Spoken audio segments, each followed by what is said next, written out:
Right, it's one of the most closely guarded secrets in television. Tonight, we will discover, here on BBC One at 7 o'clock, who will be the next Doctor Who.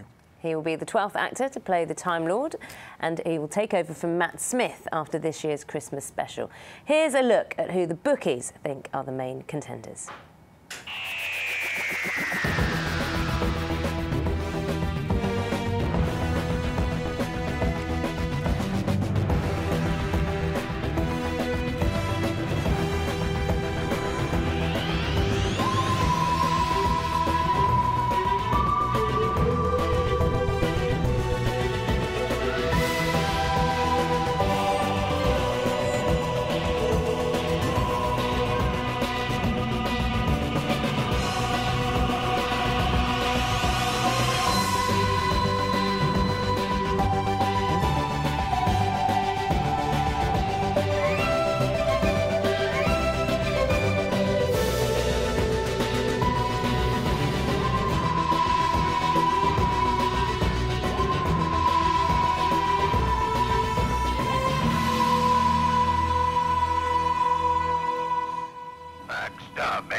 Oh, it still gives me the heebie-jeebies, that sound. I think we named just about every available actor or actress there, didn't we? Yeah, well, Tom Spilsbury, the editor of Doctor Who magazine, is with us. Does that send chills down your spine whenever you hear Exterminate? The Dalek, yeah, well, I know Nick Briggs, the voice of the Dalek, so whenever I see him, yeah, and he does his He must be so bored of people asking well, him yeah, to can do you do Exterminate? It's the one catchphrase, isn't it, that everyone knows and associates with the Daleks. But, yeah, I mean, I think they're brilliant, aren't they? They still give you chills. They were so frightening, weren't they, when you watched them in black and white back in the, whatever, 60s, 70s? Yeah.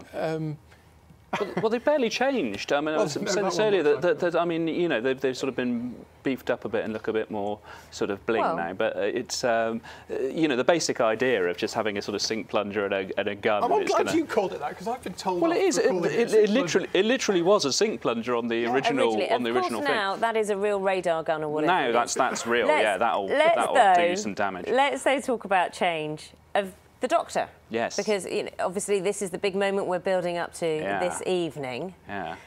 So many candidates, as you mentioned, so many names in the frame. From there's a woman in there.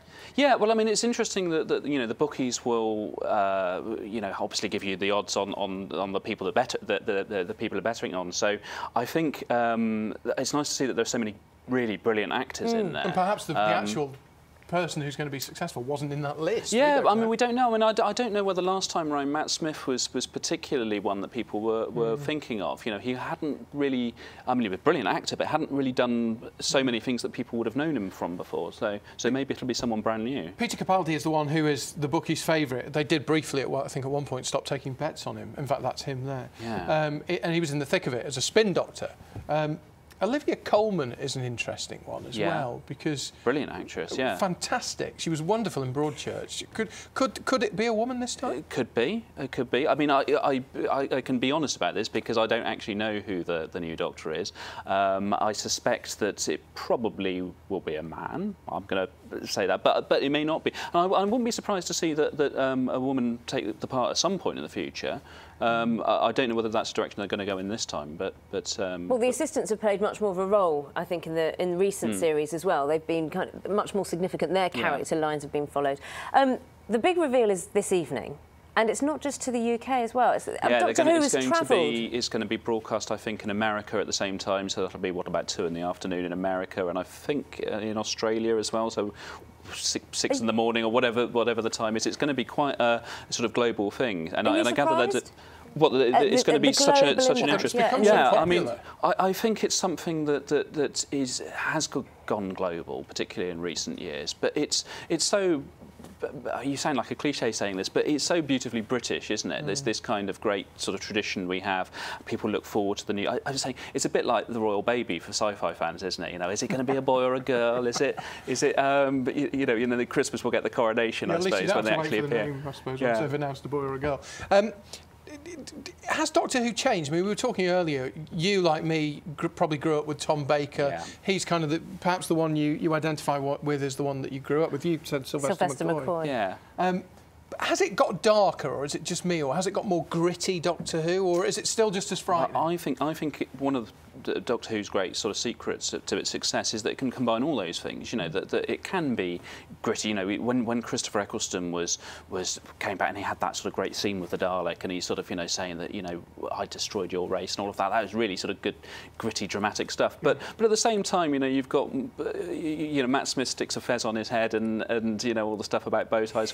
You've got to mix those two things together because it's for that family audience. And is it for a family audience? Is it still aimed at the kids? Yeah, I think so, because you know, Saturday night sort of early evening entertainment. It's so you know, but before Doctor Who came back, I think that had sort of gone away a little bit, and I think it's reinvented that for the modern century. So it's you know, I think it's still incredibly popular, and we can see by the fact we're talking about it so much.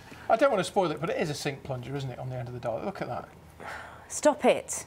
Just stop it. I think our cameraman is a secret Doctor Who fan because he's loving going around that Dalek. They are just... It's such a clever invention that you can, you know, come up with such a great idea as some of the villains they've had. They're an extreme, aren't they? Because, you know, there's no shades of grey really to a Dalek. They just want to kill everybody who isn't a Dalek, you know, and that's, you know. But I mean, seriously, the idea of that kind of fascist sort of, you know, idea, which is what when Terry Nation wrote that very first script, that's what he was trying to get across. And it's you know, like all good sort of, not just sci-fi, but all good drama, really, you are trying to get that across. You're trying to wrap me up. We're out of time. We are out of time. We will definitely find out this evening. I know you're going to be watching. I will be. I'll be in the audience. Thanks so much. So that will be on Doctor Who Live, The Next Doctor, on BBC One at 7 o'clock. And that's it from us. Thanks for watching. Have a good Sunday. Bye-bye.